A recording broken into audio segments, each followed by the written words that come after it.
Ladies and gentlemen, good evening. Selamat malam. Thank you all for being here.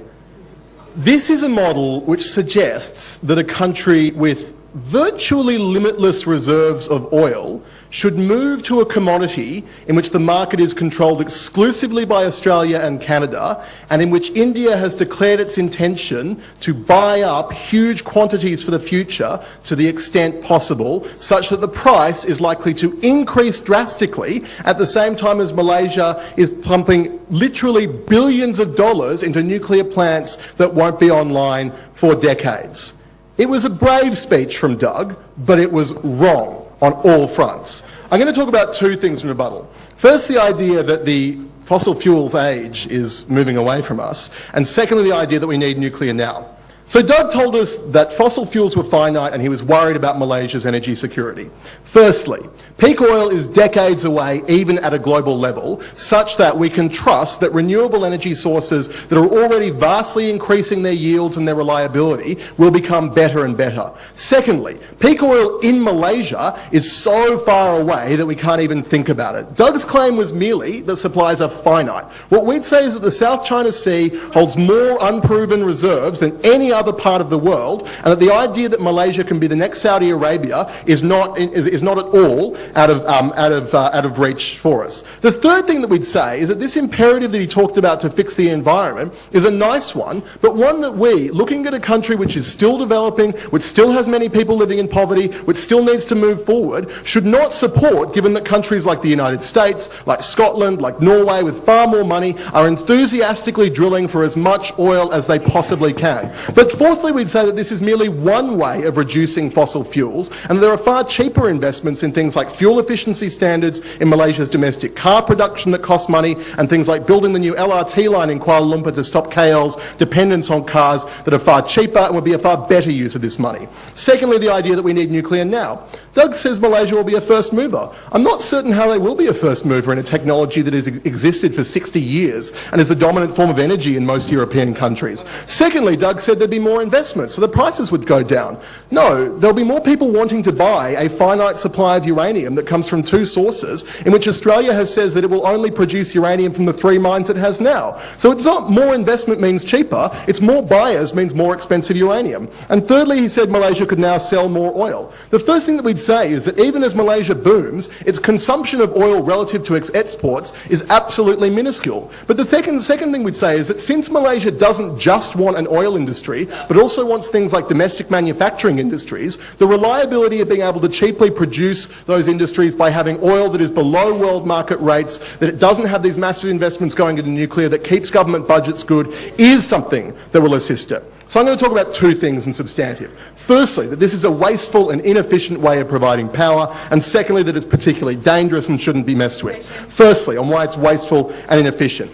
It's very clear that if Malaysia wants to build nuclear power stations, the input costs at the beginning will run into the billions and billions of dollars, and 3 times that in ringgit, and that the running costs of those nuclear power stations involved in keeping them safe and keeping them operational and keeping uranium going into them will be outrageous. Far more per megawatt than goes into oil. What do we need to say about that? The first thing that we need to say is that Malaysia actually can provide oil at below global market rates because it can provide it essentially at cost, because it has largely nationalised oil production in companies like Petronas.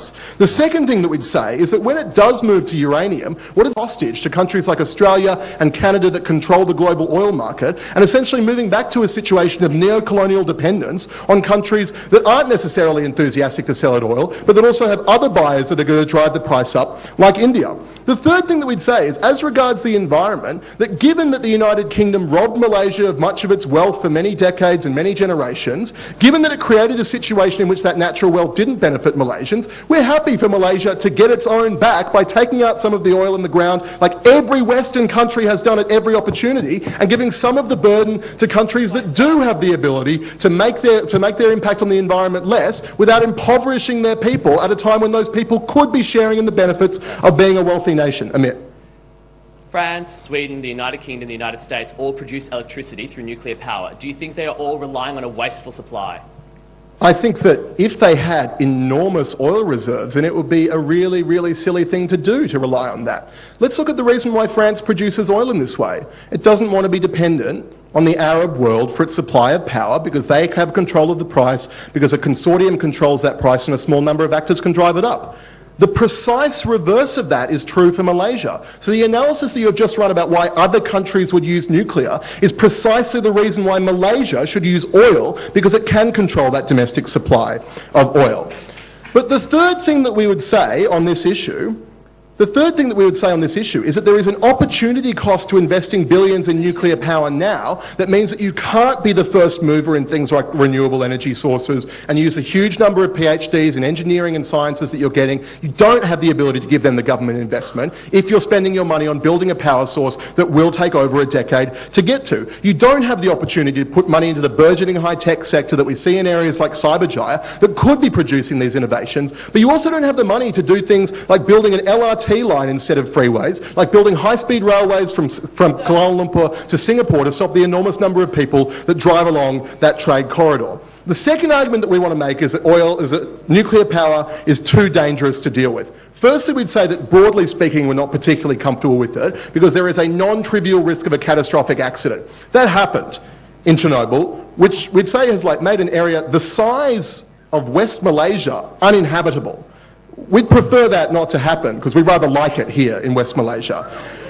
If that happens once in 100 years, that is too often. And the reason that we know that it's likely to happen again is it doesn't just happen in areas that don't invest in their safety. It happens in places like 3 Mile Island. In France, where they have nuclear power, they have roughly 12 nuclear accidents each year. Those are mostly non-serious things like spilling small amounts of nuclear waste. But what they proved is that human errors can cause problems even with the best technology.